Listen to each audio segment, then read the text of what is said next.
Hey guys, my name is Mason Self, and I'm going to walk you through how I set up and recorded Court. Court is a part of my Litter Aesthetics project, which you can check out here. It was inspired by this picture. I've been on this quest to figure out ways to write, record, and perform electronic music all in real time, without using any pre-recorded material or touching my computer. It's a lofty goal, I have definitely not perfected it yet, but I hope this tutorial can help you get a head start on progress that I've made so you can make new progress yourself. So let's break this down. I'm recording my drums with a stereo overhead mic, and I've routed that into these two stereo tracks in Ableton Live. I wanted to make two drum loops that play back at the same time. I also wanted to process them differently. The first track loops a Latinish groove that I wanted to be bright and crisp sounding. The second track is where I recorded my main groove, and that track is more compressed and aggressive.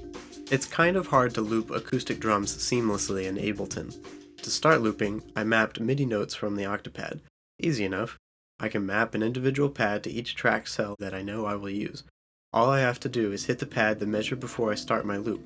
I can hit the pad again to end the loop, but this is where it gets dicey. If you don't hit the pad at least a fraction of a second before the downbeat, it will add an extra measure to your loop, which instantly kills your vibe. With this particular drum part I'm looping first, I found it very hard to hit the pad at any point in the measure while still playing the part accurately, so I needed a workaround. My workaround is a marvelous little program called Keyboard Maestro. Keyboard Maestro allows you to execute custom macros on your computer using a variety of triggers like hotkeys, timestamps, system functions, and even MIDI, which is what really got my attention. I set up a couple macros in Keyboard Maestro to click buttons in Ableton for me when I send a specific MIDI message.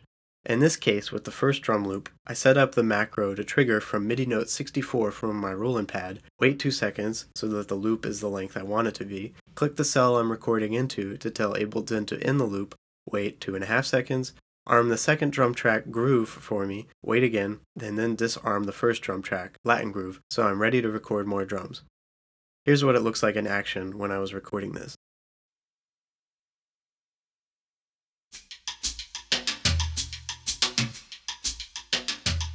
It's beautiful. I didn't even have to think about this while recording. I could just keep my head focused on making music.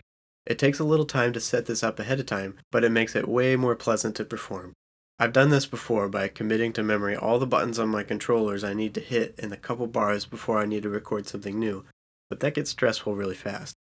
If you find yourself doing this kind of thing and getting hung up on remembering to loop, in loop, disarm this, arm that, click whatever, I highly suggest you check out Keyboard Maestro.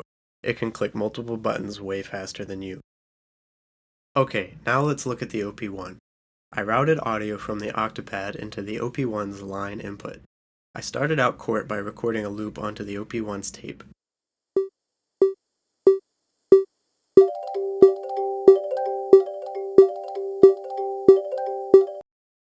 Then I sampled that loop. To sample the loop, I pulled up a sampler synth on the OP1 and selected the ear for the sound source. The ear will listen to whatever is playing internally on the OP1. Then I simply hold down a key to punch in, let go to punch out, and now I have sampled the tape loop.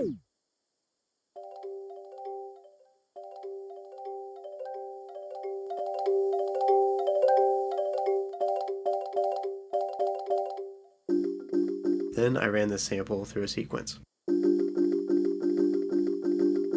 I used another Keyboard Maestro macro to record this sampled sequence into Ableton so I could be free to use the OP1 on a second track. It looks similar, except this time the trigger is MIDI note 0 coming from the OP record button on Lemur. Lemur is a great modular MIDI controller app with lots of objects you can use to create a MIDI controller tailored to your needs. I like using it because I can create only the objects I need and not have anything else to distract me.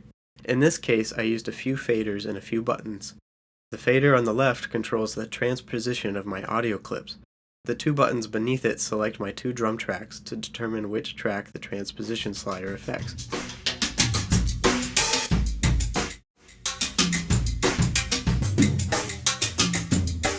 The vertical faders on the right control the volume faders on the tracks I ended up fading out for the final section of this piece.